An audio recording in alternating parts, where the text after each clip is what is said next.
മേഘവനത്തിൽ മലയാളി ഡോക്ടർമാർ സഞ്ചരിച്ച വാഹനം പുഴയിലേക്ക് മറിഞ്ഞ് 2 പേർ മരിച്ചു, 2 പേരെ കാണാതായി. ആഷോൺ ഡാനിയലിന്റെ ചിത്രവും വാർത്തയ്ക്കൊപ്പം ഓരോ സ്ക്രീനിലും തെളിഞ്ഞു. ആ വാർത്ത മണിക്കൂറുകൾക്കുള്ളിൽ കേരളമൊട്ടാകെ പടർന്നു. ടെലിവിഷൻ ചാനലുകളും ഓൺലൈൻ മീഡിയാസും ഒരു വാർത്ത മാത്രമാണ് ആവർത്തിച്ചു കൊണ്ടിരിക്കുന്നത്. ആ വാർത്ത അറിഞ്ഞ നിമിഷം മുതൽ AD ആശുപത്രിയിലേക്ക് ആളുകളുടെ ഒഴുക്ക് തുടങ്ങി. ഡോക്ടർമാരും നഴ്സുമാരും ജീവനക്കാരും രോഗികളും എല്ലാവരുടെയും മുഖത്ത് ഒരേ ചോദ്യം മാത്രം: ഡോക്ടർ ഷോൺ ജീവനോടെ ഉണ്ടാവുമോ? ആശുപത്രിയിലെ ഓരോ മൂലയിലും നിശബ്ദത കനത്തു. ആരുടെയും ചുണ്ടിൽ പുഞ്ചിരിയില്ല. എല്ലാവരും പ്രാർത്ഥനയിലായിരുന്നു. ഇതേ സമയം വീട്ടിൽ ആ വാർത്ത നിദ്രയിൽ നിന്ന് മറച്ചു വെക്കാനായിരുന്നു എല്ലാവരുടെയും ശ്രമം. അവളുടെ മുന്നിൽ ടെലിവിഷൻ ഓൺ ചെയ്തില്ല. ഫോണിൽ ന്യൂസ് നോട്ടിഫിക്കേഷനുകൾ വരാതിരിക്കാൻ ശ്രദ്ധിച്ചു. ആരും അവളുടെ മുന്നിൽ ആ അപകടത്തെക്കുറിച്ച് ഒരക്ഷരം പോലും പറഞ്ഞില്ല. പക്ഷേ സത്യത്തെ എത്ര നേരം മറച്ചു വെക്കാൻ കഴിയും?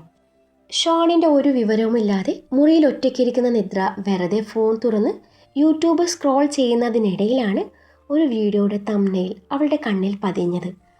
മലയാളി ഡോക്ടർമാർ സഞ്ചരിച്ച വാഹനം പുഴയിലേക്ക്. 2 മരണം. പ്രമുഖ ഡോക്ടർ ഉൾപ്പെടെ 2 പേരെ കാണാതായി. ആദ്യം അവൾ ശ്രദ്ധിച്ചില്ല.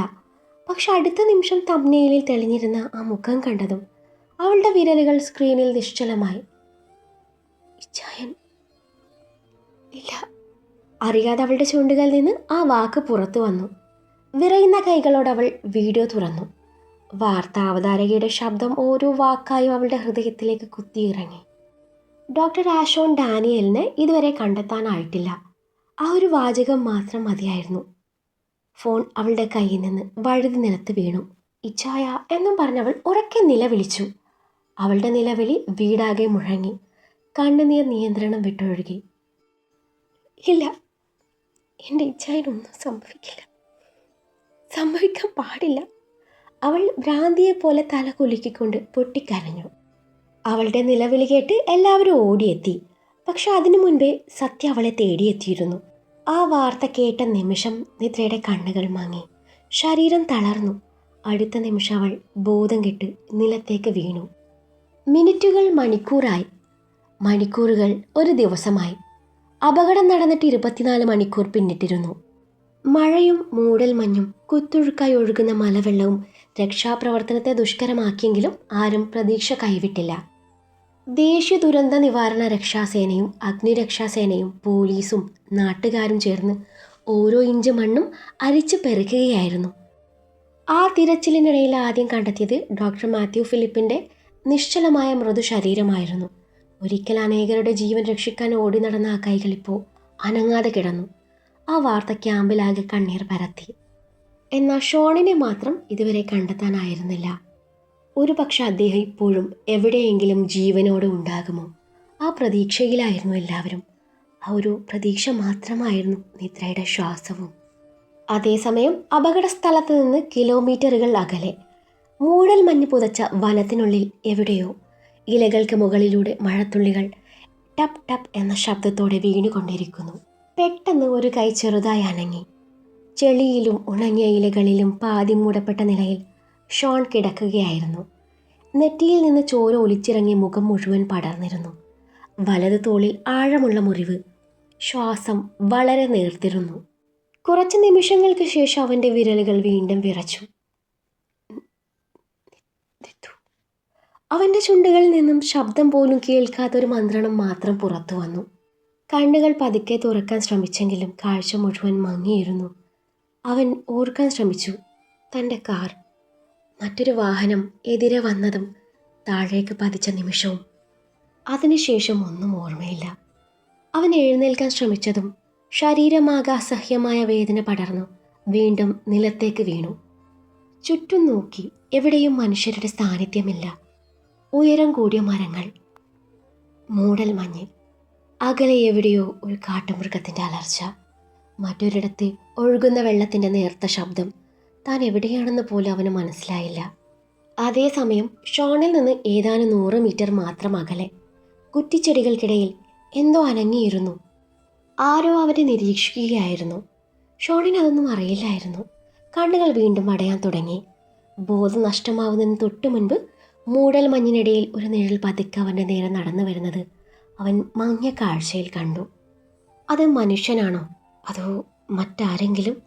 ഉത്തരം അറിയുന്നതിന് മുൻപേ അവൻ്റെ കണ്ണുകൾ വീണ്ടും അടഞ്ഞു. കുറച്ച് മണിക്കൂറുകൾക്ക് ശേഷം സമയം എത്ര കടന്നുപോയെന്ന് ആ വനത്തിന് പോലും അറിയില്ലായിരുന്നു. മഴ വീണ്ടും ചാറി തുടങ്ങി. മരച്ചില്ലകളിലൂടെ പതിച്ച തുള്ളികൾ ഷോണിൻ്റെ മുഖത്തേക്ക് വീണു. പതിയെ അവൻ്റെ കണ്ണുകൾ വീണ്ടും തുറന്നു. ഇത്തവണ അവൻ കിടന്നിരുന്നത് വനത്തിനുള്ളിലായിരുന്നില്ല, മുളയും മരവും കൊണ്ട് നിർമ്മിച്ച ആ ഒരു ചെറിയ കുടിലിനുള്ളിലായിരുന്നു. ചുവരുകളിൽ ഉണങ്ങിയ ഔഷധച്ചെടികൾ കെട്ടിത്തൂക്കിയിരുന്നു. ഒരു മൂലയിൽ പുകയുന്ന അടുപ്പിൽ നിന്ന് ഔഷധ സസ്യങ്ങളുടെ ഗന്ധം മുറിയാകെ നിറഞ്ഞു. തൻ്റെ ശരീരത്തിലേക്ക് നോക്കിയ ഷോൺ ഞെട്ടി. നെറ്റിയിലെ മുറിവ് ഔഷധ ഇലകൾ കൊണ്ട് കെട്ടിയിരുന്നു. തോളിൽ മരപ്പലകൾ ചേർത്ത് ഉറപ്പിച്ചു കെട്ടിയിരുന്നു.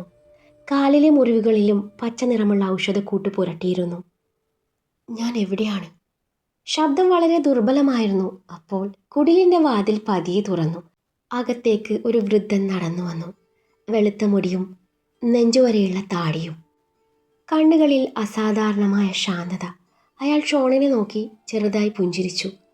ഉണർന്നോ? അയാളുടെ ആ ചോദ്യം കേട്ട് ഷോൺ അയാളെ ആശയക്കുഴപ്പത്തോടെ നോക്കി. ആരാണ് നിങ്ങൾ? ഷോണിൻ്റെ ചോദ്യം കേട്ട് വൃദ്ധൻ മറുപടി പറഞ്ഞില്ല. പകരം ഒരു മരപ്പാത്രത്തിൽ നിറച്ച ഔഷധ കഷായം അവൻ്റെ നേരെ നീട്ടി. ഇപ്പോൾ ചോദ്യങ്ങളല്ല വേണ്ടത്, ആദ്യം ജീവൻ തിരികെ പിടിക്കുക. ഷോൺ വീണ്ടും എന്തോ ചോദിക്കാൻ ശ്രമിച്ചു, പക്ഷേ തൊണ്ട വരണ്ടിരുന്നു. വെള്ളം. വൃദ്ധൻ ഒന്നും മിണ്ടാതെ ഒരു ചെറിയ മുളക്കുടത്തിൽ വെള്ളമെടുത്ത് അവൻ്റെ ചുണ്ടിലേക്ക് ചേർത്തു. 2 തുള്ളി വെള്ളം തൊണ്ടയിലൂടെ ഇറങ്ങിയതോടെ ഷോൺ പതിയെ കണ്ണുകൾ തുറന്നു. ചുറ്റും നോക്കി. മുളയും മരവും കൊണ്ട് തീർത്ത ചെറിയൊരു കുടിൽ. പുറത്ത് മഴയുടെ ശബ്ദം, കാറ്റിൽ ഔഷധ സസ്യങ്ങളുടെ മണം. ഞാനിപ്പോൾ എവിടെയാ? അവൻ പ്രയാസപ്പെട്ട് ചോദിച്ചു. വൃദ്ധൻ പുഞ്ചിരിച്ചുകൊണ്ട് അവൻ്റെ നെറ്റിയിലെ കെട്ട് ശരിയാക്കി. ഇപ്പോൾ സംസാരിക്കണ്ട, നിന്റെ ശരീരം ഇനിയും അതിന് തയ്യാറായിട്ടില്ല. എൻ്റെ കൂടെ ഉണ്ടായിരുന്നവർ? ആ ചോദ്യം കേട്ടപ്പോൾ വൃദ്ധൻ്റെ മുഖം ഗൗരവമായി. അയാൾ കുറച്ചു നേരം മിണ്ടാതെ നിന്നു. അറിയില്ല, നിന്നെ മാത്രമാണ് ഞാൻ കണ്ടത്. ആ വാക്കുകൾ ഷോണിൻ്റെ നെഞ്ചിലൊരു ഭാരമായി പതിച്ചു. അവൻ പെട്ടെന്ന് എഴുന്നേൽക്കാൻ ശ്രമിച്ചു. ഇല്ല, എനിക്ക് പോകണം.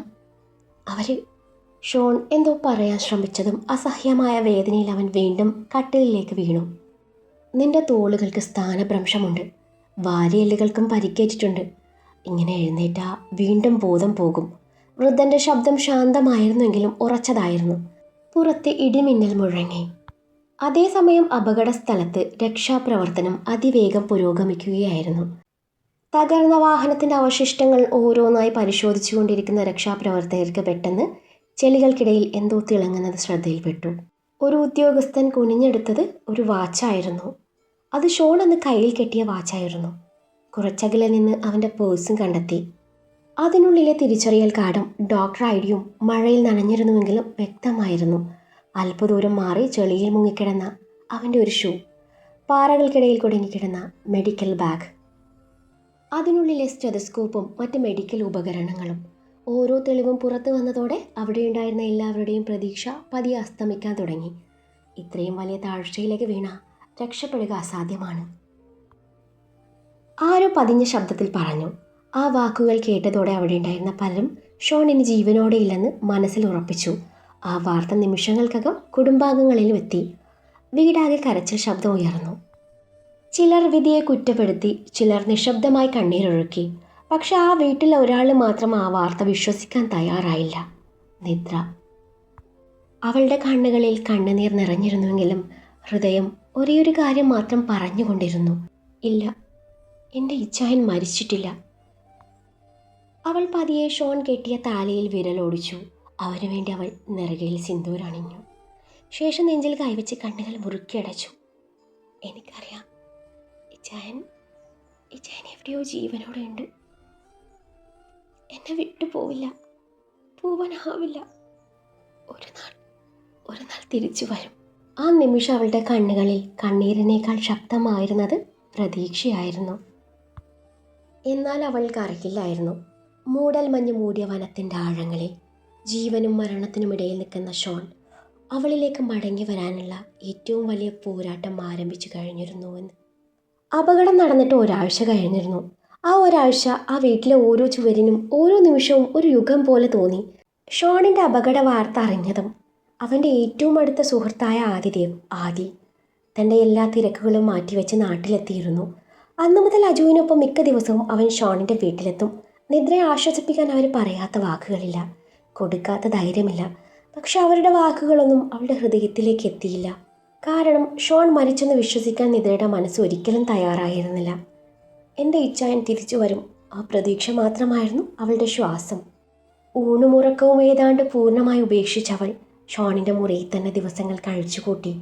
അവൻ ഉപയോഗിച്ചിരുന്ന തലയണ ചേർത്ത് പിടിച്ചും അവൻ്റെ ഷർട്ടിൻ്റെ ഗന്ധം നെഞ്ചിലേറ്റിയും ഫോട്ടോകളോട് സംസാരിച്ചും ഇച്ചായൻ വരും, എനിക്കറിയാം, എന്നെ വിട്ടു പോവില്ല എന്ന് സ്വയം പറഞ്ഞുകൊണ്ടും അവൾ ദിവസങ്ങൾ തള്ളി നീക്കി. അവൾ ജീവിച്ചിരുന്നത് അവൻ്റെ ഓർമ്മകളോട് ഒപ്പമായിരുന്നു. വീട്ടിൽ നിന്ന് പുറത്തിറങ്ങാൻ പോലും അവൾ തയ്യാറായില്ല.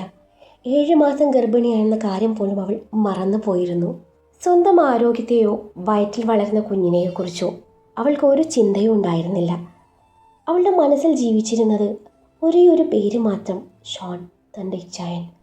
ഓരോ വാഹനത്തിൻ്റെ ശബ്ദം കേൾക്കുമ്പോൾ അവൾ ജനാലയിലേക്ക് ഓടിച്ചെന്ന് നോക്കും. ഇച്ഛായൻ വന്നോ എന്ന ഓരോ തവണയും അവൾ വരവേറ്റത് നിശബ്ദത മാത്രമായിരുന്നു. മാധവിക്ക് സ്വന്തം മകളുടെ അവസ്ഥ കണ്ടു നിൽക്കാൻ കഴിഞ്ഞില്ല. അതുകൊണ്ട് അവരും നിദ്രയ്ക്കൊപ്പം ആ വീട്ടിൽ തന്നെ താമസിച്ചു. ഒരു നിമിഷം പോലും അവളെ ഒറ്റയ്ക്കാക്കാതെ ഭക്ഷണം കഴിപ്പിക്കാനും ഉറക്കാനുമൊക്കെ ശ്രമിച്ചുകൊണ്ട് അമ്മയുടെ സ്നേഹവും കരുതലും അവളെ ചേർത്ത് പിടിച്ചു. എന്നാൽ ഒരമ്മയുടെ സ്നേഹത്തിനും നിറയ്ക്കാൻ കഴിയാത്ത ഒരു ശൂന്യത നിദ്രയുടെ ഹൃദയത്തിലുണ്ടായിരുന്നു. അതേസമയം മകൻ ഇനി ഈ ലോകത്തിലെന്ന വാർത്ത സാരയ്ക്കും ഡാനിയലിനും ഇന്നും ഉൾക്കൊള്ളാൻ കഴിഞ്ഞിരുന്നില്ല. വീട്ടിലെ ഓരോ കോണിലും അവർക്ക് ഷോണിൻ്റെ ചിരി കേൾക്കുന്നത് പോലെ തോന്നി. എന്നിട്ടും എവിടെയോ മനസ്സിൻ്റെ ആഴങ്ങളിൽ ഒരു ചെറിയ പ്രതീക്ഷ ഇപ്പോഴും ജീവനോടെ ഉണ്ടായിരുന്നു. ഒരു പക്ഷേ നമ്മുടെ ഷോൺ ഇപ്പോഴും ജീവനോടെ ഉണ്ടാകാം. ദിവസങ്ങൾ ആഴ്ചകളായി മാറി. ഇന്നിപ്പോൾ ഷോണിനെ കാണാതായിട്ട് 1 മാസം പിന്നിട്ടിരുന്നു. ആ 1 മാസം നിദ്രയ്ക്ക് ഒരു യുഗം പോലെ തോന്നി. ശരീരത്തിൽ ജീവൻ ബാക്കിയുണ്ടെന്നല്ലാതെ അവളുടെ മനസ്സ് ഇപ്പോഴും മരവിച്ചു പോയിരുന്നു. 8 മാസം ഗർഭിണിയായിരുന്നിട്ട് അവൾ സ്വന്തം ശരീരത്തെയോ വയറ്റിൽ വളരുന്ന കുഞ്ഞിനെയോ ശ്രദ്ധിച്ചില്ല. ഡോക്ടർമാർ പറഞ്ഞ ചെക്കപ്പുകൾക്ക് പോകാൻ അവൾ തയ്യാറായില്ല. കുഞ്ഞു വയറ്റിൽ അനങ്ങുമ്പോഴും അത് ശ്രദ്ധിക്കാനോ അതിനോട് ഒരു വാക്ക് സംസാരിക്കാനോ അവൾക്ക് കഴിഞ്ഞില്ല. അവൾ ആരോടും സംസാരിച്ചില്ല, ആരുടെയും മുഖത്ത് പോലും നോക്കിയില്ല. പകലും രാത്രിയും എന്ന വ്യത്യാസമില്ലാതെ ഷോണിൻ്റെ ഫോട്ടോ നെഞ്ചോട് ചേർത്ത് പിടിച്ച് ബെഡിൽ ഒരേ മൂലയിൽ നിശബ്ദമായിരിക്കും. ആ കണ്ണുകളിൽ കണ്ണുനീർ പോലും വറ്റിയിരുന്നു. കാരണം കരയാൻ പോലും ഇനി അവൾക്ക് ശക്തിയില്ലായിരുന്നു. എന്നാൽ അവളുടെ ഹൃദയം ഓരോ നിമിഷവും ഒരേയൊരു പ്രാർത്ഥന മാത്രമാണ് ആവർത്തിച്ചിരുന്നത്. എൻ്റെ ഇച്ഛായൻ എവിടെയെങ്കിലും ജീവനോടെ ഉണ്ടാവണം, ഒരിക്കലെങ്കിലും എൻ്റെ അടുത്തേക്ക് തിരികെ വരണം. ഇതിനിടെ ഒരു ദിവസം വീട്ടിലുള്ള എല്ലാവരും നിർബന്ധത്തിന് വഴങ്ങി നിദ്രയെ പതിവ് ചെക്കപ്പിനായി ആശുപത്രിയിലേക്ക് കൊണ്ടുപോയി. എന്നാൽ ആ യാത്ര തന്നെ എല്ലാവരെയും ഭയത്തിൻ്റെ നിഴലിലാഴ്ത്തി. ആശുപത്രിയിലേക്കുള്ള വഴിയിൽ നിദ്രയ്ക്ക് നേരെ അപ്രതീക്ഷിതമായ ആക്രമണം ഉണ്ടായി. ഭാഗ്യവശാൽ നിഖിൽ കൂടെയുള്ളതിനാൽ ആ ദിവസം നിദ്ര മരണത്തിൻ്റെ വക്കിൽ നിന്നും രക്ഷപ്പെട്ടു. എന്നാൽ അപകടങ്ങൾ അതോടെ അവസാനിച്ചില്ല. വീട്ടിലെത്തിയ ശേഷവും 2 തവണ ആരോ നിദ്രയെ കൊല്ലാൻ ശ്രമിച്ചു. അപ്പോഴാണ് മാധവിയുടെ നിർബന്ധപ്രകാരം നിഖിലും സനീഷും പ്രശസ്തനായ ഒരു ജ്യോത്സ്യനെ കാണാൻ പോയത്. അദ്ദേഹം പറഞ്ഞ വാക്കുകൾ കേട്ട് എല്ലാവരുടെയും രക്തം തണുത്തുപോയി. നിദ്രയുടെ ഉദരത്തിൽ വളരുന്നത് ഒരു സാധാരണ കുഞ്ഞല്ല, അസാധാരണമായ ശക്തിയുമായി ജനിക്കാൻ വിധിക്കപ്പെട്ട ഒരു ജന്മമാണത്. കുഞ്ഞ് ജനിക്കുന്നതുവരെ നിദ്രയെ ശത്രുവിൻ്റെ കണ്ണെത്താത്ത സുരക്ഷിതമായ ഒരിടത്തേക്ക് മാറ്റുന്നതാണ് നല്ലത്. അല്ലെങ്കിൽ അവൾക്കും കുഞ്ഞിനും വലിയ അപകടം സംഭവിക്കും. ആ പ്രവചനത്തിന് ശേഷം ഒരു നിമിഷം പോലും വൈകാൻ ആരും തയ്യാറായില്ല. ശത്രുവിൻ്റെ നിഴൽ പോലും എത്താത്ത സുരക്ഷിതമായ ഒരിടത്തേക്ക് നിദ്രയെ മാറ്റാൻ എല്ലാവരും തീരുമാനിച്ചു. ഒടുവിൽ അതിനായി തിരഞ്ഞെടുത്തത് ആദിയുടെ പാരമ്പര്യ തറവാടായിരുന്നു. ആദ്യം ആ തീരുമാനത്തെ നിദ്ര ശക്തമായി എതിർത്തു. ഷോണില്ലാതെ എവിടേക്കും പോകാൻ അവൾ തയ്യാറായിരുന്നില്ല. എന്നാൽ പോവേണ്ടത് ആദിയുടെ തറവാട്ടിലേക്കാണെന്ന് അറിഞ്ഞ നിമിഷം അവളുടെ മനസ്സ് മാറി. കാരണം ഷോണിനൊപ്പം ചില മറക്കാനാകാത്ത ഓർമ്മകൾക്ക് സാക്ഷ്യം വഹിച്ച സ്ഥലമായിരുന്നു ആ തറവാട്. അങ്ങനെ ഒരുതരം മരവിച്ച മനസ്സോടെയും പറയാനാവാത്ത ഭയങ്ങളോടെയും ആദിയുടെ കൂടെ നിദ്ര ആ തറവാട്ടിലേക്ക് യാത്ര തിരിച്ചു. യാത്ര മുഴുവൻ അവളുടെ കണ്ണുകൾ കാറിൻ്റെ വിൻഡോയ്ക്ക് പുറത്തുള്ള കാഴ്ചകളിലായിരുന്നു. പിന്നിലേക്ക് ഓടിമറയുന്ന മരങ്ങളും വളവുകളും മഴ നനഞ്ഞ വഴികളും അവളുടെ മനസ്സിൽ മറ്റൊരു യാത്രയെ ഉണർത്തി. ഇതേ വഴിയിലൂടെ ഇതേ കാറ്റിനെ കീറി ഷോണിൻ്റെ ബുള്ളറ്റിൻ്റെ പിറകിലിരുന്ന് അവൾ യാത്ര ചെയ്ത ആ ദിനം, ആ ഓർമ്മകൾ ഓരോന്നായി ഹൃദയത്തിൽ നിറഞ്ഞപ്പോൾ അറിയാതെ തന്നെ അവളുടെ കണ്ണുകൾ നിറഞ്ഞൊഴുകി. ആ കണ്ണുനീർ കണ്ട ആദ്യം ഒന്നും ചോദിച്ചില്ല. ചില വേദനകൾക്ക് ആശ്വാസവാക്കുകളേക്കാൾ മൗനമാണ് നല്ലതെന്ന് അവനും അറിയാമായിരുന്നു. കാറിൻ്റെ ചില്ലിലൂടെ പുറത്തേക്ക് നോക്കിക്കൊണ്ട് നിദ്ര മനസ്സിൽ ഒരേ ഒരു പ്രാർത്ഥന മാത്രമേ ആവർത്തിച്ചുള്ളൂ. ഇച്ചായ, നിങ്ങൾ എവിടെയായിരുന്നാലും സുരക്ഷിതനായിരിക്കണം. എനിക്കറിയാം, ഇച്ചായൻ തിരികെ വരും. ഞാൻ കാത്തിരുന്നോളാം. ഡ്രൈവിങ്ങിൽ മുഴുകിയിരുന്നെങ്കിലും ആദിയുടെ കണ്ണുകൾ ഇടയ്ക്കിടെ നിദ്രയെ തേടിയെത്തിക്കൊണ്ടിരുന്നു. യാത്രയിലുടനീളം അവൾക്ക് ഒരു ചെറിയ അസ്വസ്ഥത പോലും ഉണ്ടാകാതിരിക്കാൻ അവൻ അത്രമേൽ കരുതൽ കാണിച്ചിരുന്നു.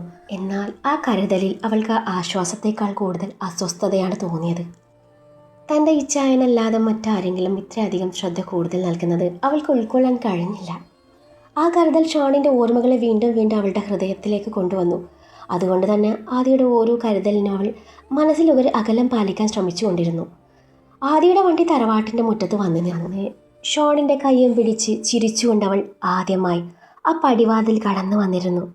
പക്ഷേ ഇന്ന് അതേ പടിവാതിൽ വീണ്ടും കയറുമ്പോൾ അവളുടെ കൈകൾ ശൂന്യമായിരുന്നു.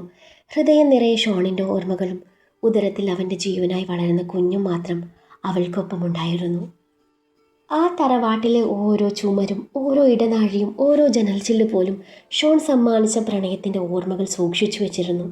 അവൻ പുഞ്ചിരിച്ച് നിന്ന ഇടങ്ങൾ, അവളുടെ കൈ ചേർത്തി പിടിച്ച് നടന്ന വഴികൾ, മരത്തിൽ തീർത്ത ആ ഊഞ്ഞാൽ, ഒരുമിച്ച് മഴ നനഞ്ഞിരുന്ന ആ നടുമുറ്റം, പരസ്പരം സ്വപ്നങ്ങൾ പങ്കുവെച്ച് ഭാവിയെക്കുറിച്ച് സംസാരിച്ച നിമിഷങ്ങൾ എല്ലാം ഇന്നും അവളെ കാത്തിരിക്കുന്നത് പോലെ അവൾക്ക് തോന്നി.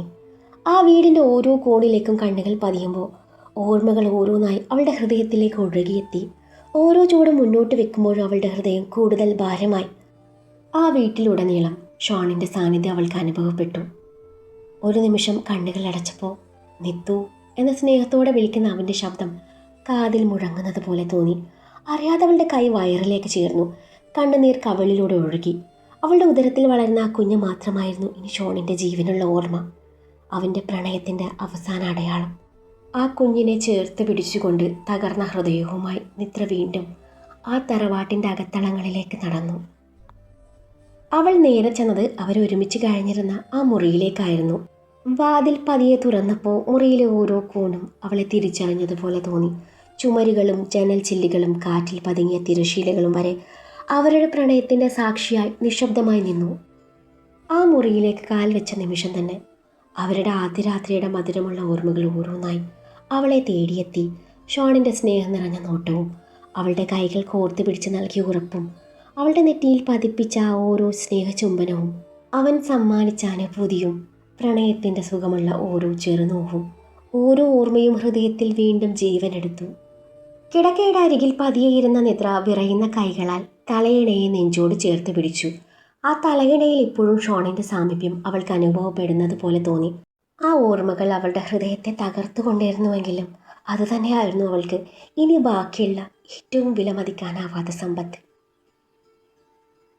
ഇച്ഛായ, വിറയുന്ന ചുണ്ടുകളിൽ നിന്ന് ആ വിളി പതിയെ പുറത്തു വന്നു. മറുപടിയായി മുറിയിലെ നിശബ്ദത മാത്രം അവളെ പൊതിഞ്ഞു. പക്ഷെ അവളുടെ ഉദരത്തിനുള്ളിൽ ഒരു ചെറിയ അനക്കം അനുഭവപ്പെട്ട നിമിഷം അവൾ വീണ്ടും വയറിലേക്ക് കൈ ചേർത്തു. രാത്രിയുടെ നിശബ്ദതയിൽ മുറിയുടെ ബാൽക്കണിയോട് ചേർന്ന് പടർന്നു നിന്ന ആ മുല്ലച്ചെടിയുടെ കീഴെ നിദ്ര നിശ്ചലമായി നിന്നു. വിരിഞ്ഞു നിന്ന മുല്ലപ്പൂക്കളുടെ മൃദുലമായ സുഗന്ധം കാറ്റിനൊപ്പം അവളെ പൊതിഞ്ഞപ്പോൾ ആ മണം ഒരിക്കൽ ഷോണിൻ്റെ സാന്നിധ്യം പോലെ അവളുടെ ഹൃദയത്തെ തൊട്ടുണർത്തി.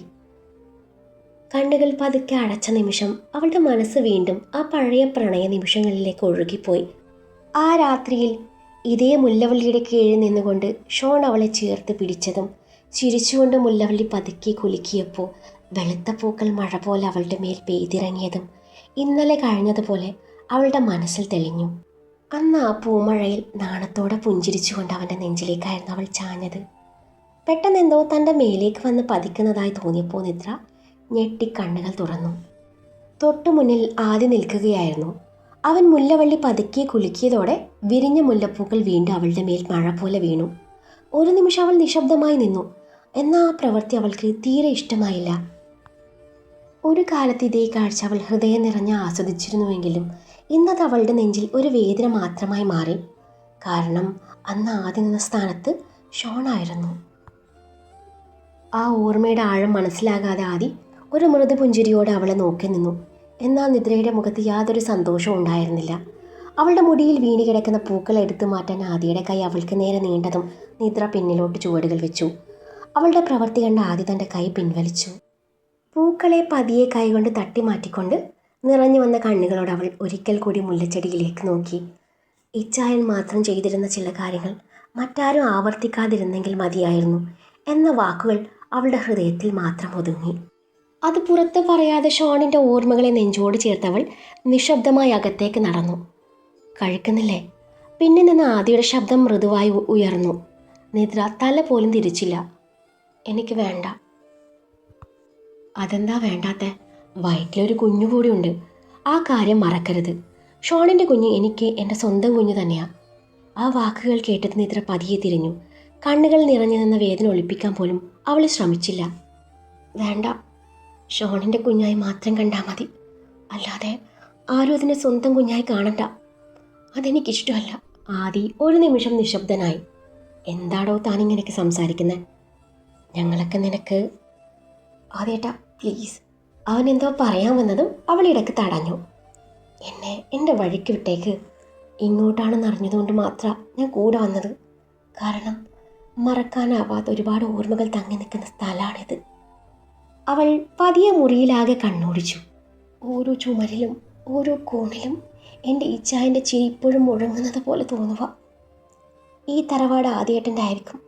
പക്ഷേ ഈ മുറിയും ആ ബാൽക്കണിയിലെ മുല്ലപ്പൂവും എന്തോ അത് എൻ്റെയും ഇച്ചായൻ്റെ സ്വന്തമാണെന്ന് തോന്നുന്നു. അത് ഞങ്ങൾ മുൻപ് അനുഭവിച്ചറിഞ്ഞതുമാണ്. അവളുടെ ശബ്ദം വിറച്ചു. ഞങ്ങളെ തമ്മിൽ ബന്ധിപ്പിക്കുന്ന എന്തോ ഒന്ന് ഈ മുറിയിലുണ്ട്. അതെന്താണെന്ന് എനിക്കറിയില്ല. ഇവിടെ നിൽക്കുമ്പോൾ ഇന്നും ഇച്ചായൻ്റെ സാമീപ്യം ഞാൻ അറിയുന്നുണ്ട്.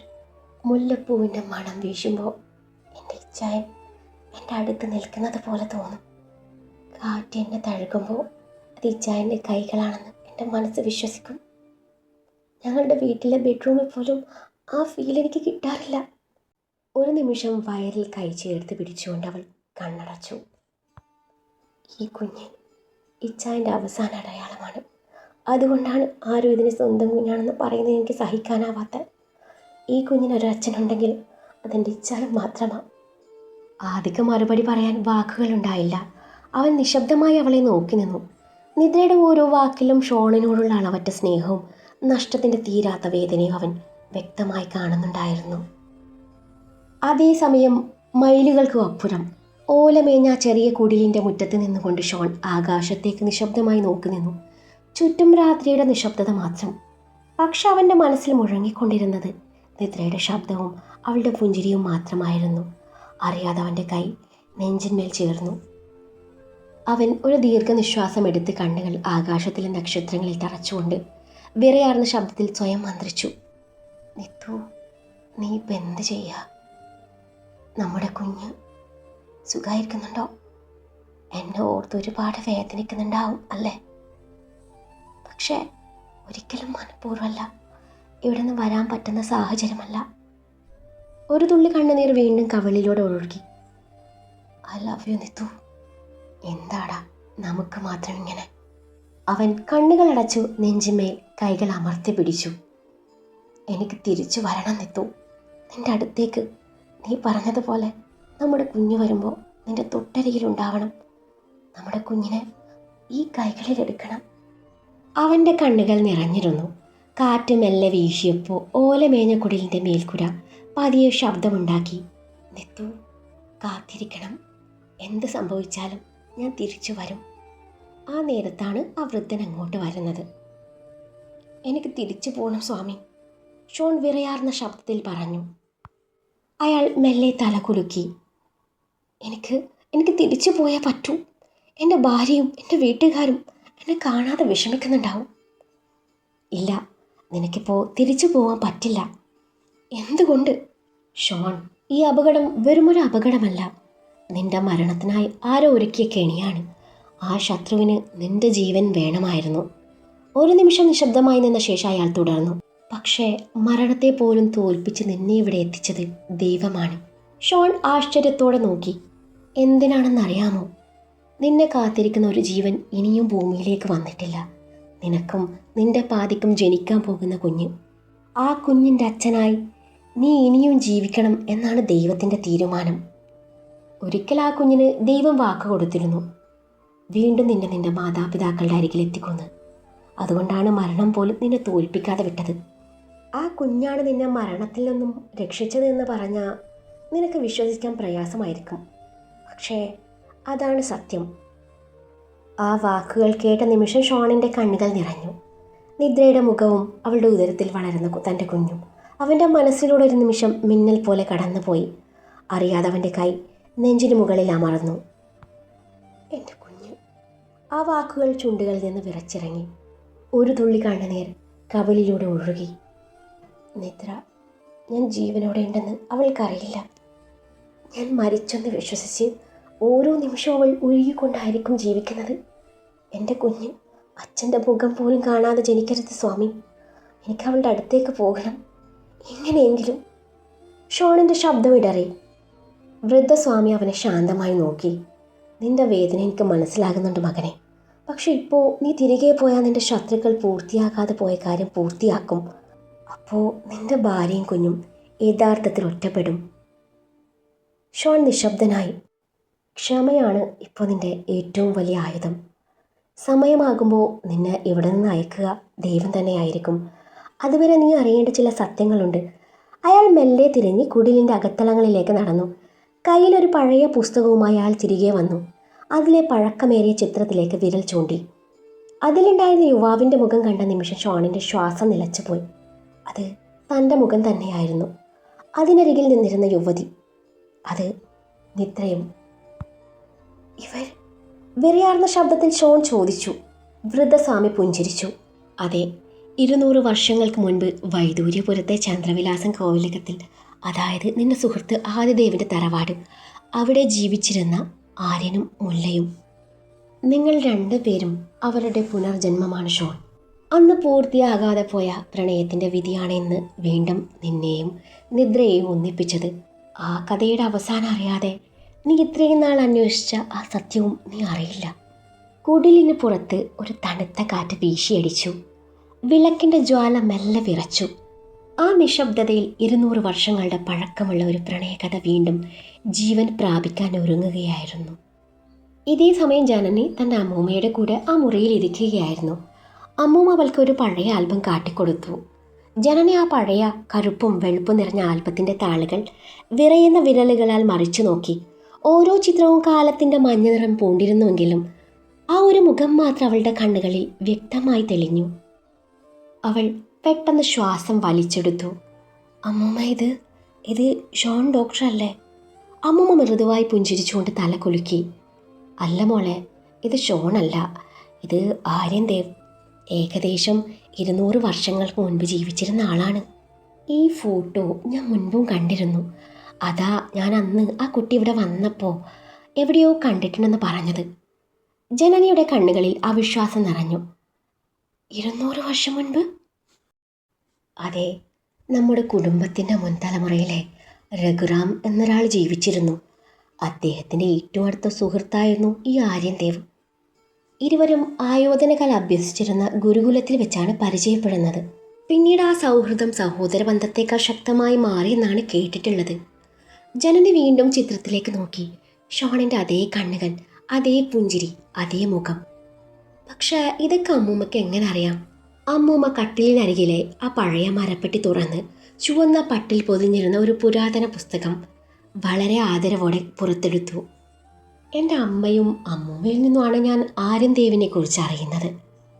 തലമുറകളായി നമ്മുടെ കുടുംബത്തിൽ സൂക്ഷിച്ചു വെച്ച കഥകളാണവ. അവർ മുല്ല എന്ന പുസ്തകം ജനനിയുടെ കൈകളിലേക്ക് മെല്ലെ നീട്ടി. ഇത് കണ്ടോ, ഈ പുസ്തകം ആര്യൻ ദേവ് സ്വന്തം കൈപ്പടയിൽ എഴുതിയതാണെന്നാണ് പറയപ്പെടുന്നത്. രഘുറാം വഴി തലമുറകളായി ഇത് നമ്മുടെ കുടുംബം സൂക്ഷിച്ചു വരികയാണ്. പക്ഷേ അമ്മൂമ്മയുടെ ശബ്ദം പെട്ടെന്ന് ഗൗരവമായി. ഈ പുസ്തകം ആർക്കും പൂർണ്ണമായി വായിക്കാൻ കഴിഞ്ഞിട്ടില്ല. കാരണം ഇതിലെ ചില താളുകളിൽ എഴുതിയിരിക്കുന്ന അക്ഷരങ്ങൾ സാധാരണ കണ്ണുകൾക്ക് കാണില്ല. അവ തെളിയുന്നത് വിധി തിരഞ്ഞെടുത്ത ഒരാളുടെ മുന്നിൽ മാത്രമാണെന്നാണ് പഴമക്കാർ പറയുന്നത്. ജനനിയുടെ ഹൃദയമിടിപ്പ് വേഗത്തിലായി. അവൾ മെല്ലെ പുസ്തകത്തിൻ്റെ ആദ്യ താൾ തുറന്നു. അതേ നിമിഷം വർഷങ്ങളായി ശൂന്യമായി കിടന്നിരുന്ന ആ താളുകളിൽ സ്വർണ്ണ നിറമുള്ള അക്ഷരങ്ങൾ മെല്ലെ തെളിഞ്ഞു തുടങ്ങി. ജനനി ഞെട്ടലോടെ അമ്മൂമ്മയെ നോക്കി. അമ്മൂമ്മയുടെ കണ്ണുകളിലും അതേ ഞെട്ടൽ. എൻ്റെ ദൈവേ, പ്രവചനം സത്യമായിരുന്നു. ജനനിയുടെ കൈകൾ വിറച്ചു. സ്വർണ്ണപ്രഭയിൽ തിളങ്ങിക്കൊണ്ടിരുന്ന ആ താളിൻ്റെ മധ്യത്തിൽ ആദ്യം തെളിഞ്ഞത് ഒരു വാക്ക് മാത്രമായിരുന്നു: ആര്യമുല്ല. ആ വാക്കിന് താഴെ ആരോ ജീവനോടെ വരച്ചു വെച്ചതുപോലെ അതിസൂക്ഷ്മമായ ഒരു രേഖാചിത്രം പതിയെ രൂപം കൊണ്ടു. ഒരു യുവതി, നിലാവിൻ്റെ മൃദുലതയും പ്രഭാതത്തിൻ്റെ നിഷ്കളങ്കതയും ചേർന്ന മുഖം. കൺമിഴികളിൽ അനന്തമായ സ്നേഹവും നിസ്സംഗമായൊരു ദുഃഖവും ഒരുപോലെ നിറഞ്ഞു നിന്നു. ചുണ്ടുകളിൽ വിരിഞ്ഞിരുന്ന നേർത്ത പുഞ്ചിരി ആരുടെയും ഹൃദയം ഒരു നിമിഷം കൊണ്ട് കീഴടക്കാൻ പോകുന്നതായിരുന്നു. ജനനി ഒരു നിമിഷം ശ്വാസം പോലും മറന്നു. ഇത് നിദ്ര? അവളുടെ ശബ്ദം വിറച്ചു. അമ്മൂമ്മയും ചിത്രത്തിലേക്ക് നോക്കി. ഏതാനും നിമിഷങ്ങൾ അവർ ഒന്നും സംസാരിച്ചില്ല. അതെ, ഇത് അവൾ തന്നെയാ. പക്ഷേ ഇതെങ്ങനെ സാധിക്കും? അമ്മൂമ്മയുടെ കണ്ണുകൾ നിറഞ്ഞു. ജനനി വിറയുന്ന വിരലുകൾ കൊണ്ട് ആ ചിത്രത്തിൽ മെല്ലെ സ്പർശിച്ചു. അതേ നിമിഷം പുസ്തകത്തിൻ്റെ താളുകൾ സ്വയം മറഞ്ഞു. മുറിക്കുള്ളിൽ എവിടെ നിന്നോ ഒരു തണുത്ത കാറ്റ് വീശിയെത്തി. ജാലകങ്ങൾ അടന്നു കിടന്നിരുന്നുവെങ്കിലും കാറ്റിൽ മുല്ലപ്പൂവിൻ്റെ സുഗന്ധം നിറഞ്ഞിരുന്നു. പുതിയ താളിൽ സ്വർണ്ണ നിറത്തിൽ മറ്റൊരു വരി തെളിഞ്ഞു: ജന്മങ്ങൾ മാറിയാലും ആത്മാക്കൾ പരസ്പരം തിരിച്ചറിയും. നിനക്കായി ഞാൻ പുനർജനിക്കുമില്ല. അടുത്ത പേജിലെ വരികൾ കൂടി ജനനിക്ക് മുന്നിൽ തെളിഞ്ഞു: പ്രണയം ഒരിക്കലും മരിക്കുന്നില്ല. അത് ജന്മങ്ങൾ കടന്ന് തൻ്റെ വിധിയെ തേടി വീണ്ടും തിരിച്ചു വരും. ജനനി അത്ഭുതത്തോടെ ആ വരിയിലേക്ക് നോക്കി. അവൾക്കറിയില്ലായിരുന്നു അതേസമയം മൈലുകൾക്കും അപ്പുറം ഒരു ഓലമേഞ്ഞ കുടിലിലിരുന്ന് ഷോൺ അതേ കഥ കേൾക്കുകയായിരുന്നുവെന്ന്. അങ്ങനെ ആര്യൻ്റെയും മുല്ലയുടെയും 200 വർഷം പഴക്കമുള്ള പ്രണയകഥ വീണ്ടും ജീവൻ പ്രാപിക്കാൻ തുടങ്ങി. കേരളത്തിൻ്റെ പടിഞ്ഞാറൻ തീരത്ത് പ്രൗഢിയോട് തല ഉയർത്തി നിന്നിരുന്ന ചന്ദ്രവിലാസം കോവിലകം. ആ കോവിലകത്തിലെ ഇളയ തമ്പുരാനായിരുന്നു ആര്യൻദേവ്. ആയോധന കലയിലെ അപാര പാഠമുള്ളവൻ, വീരത്തിലും വിനയത്തിലും ഒരുപോലെ പ്രശസ്തൻ. അതേ കോവിലകത്തിലെ പൂന്തോട്ടം പരിപാലിച്ചിരുന്ന വിശ്വനാഥൻ്റെയും മാലിയുടെയും മകളായിരുന്നു മുല്ല. ചന്ദ്രവിലാസം കോവിലകത്തെ മുതിർന്ന കാരണവരായിരുന്നു ദേവവർമ്മൻ തമ്പുരാൻ. ചന്ദ്രവിലാസം കോവിലകം സമ്പത്ത് കൊണ്ട് മാത്രമല്ല, വീരത്താലും ധർമ്മനിഷ്ഠയാലും പ്രശസ്തമായ ഒരു വംശമായിരുന്നു. ദേവവർമ്മൻ തമ്പുരാന് 4 മക്കൾ: വീരദേവ്, രുദ്രദേവ്, ആദിദേവ്, ആര്യൻദേവ്. വീരനും രുദ്രനും വിവാഹിതരായിരുന്നു. മൂന്നാമൻ ആദിദേവ് വൈദ്യപഠനത്തിനായി ദൂരെ പോയിരിക്കുന്നു. ഏറ്റവും ഇളയവൻ ആര്യൻദേവ്, ചന്ദ്രവിലാസം കോവിലകത്തിൻ്റെ ഇളയ തമ്പുരാൻ. ആയോധന കലയിൽ അപാര പാഠവും നേടിയിരുന്ന ആര്യൻ വർഷങ്ങളോളം ഗുരുകുലത്തിൽ അഭ്യസിച്ച ശേഷം കോവിലകത്തിലേക്ക് മടങ്ങിയെത്താനുള്ള ഒരുക്കത്തിലായിരുന്നു.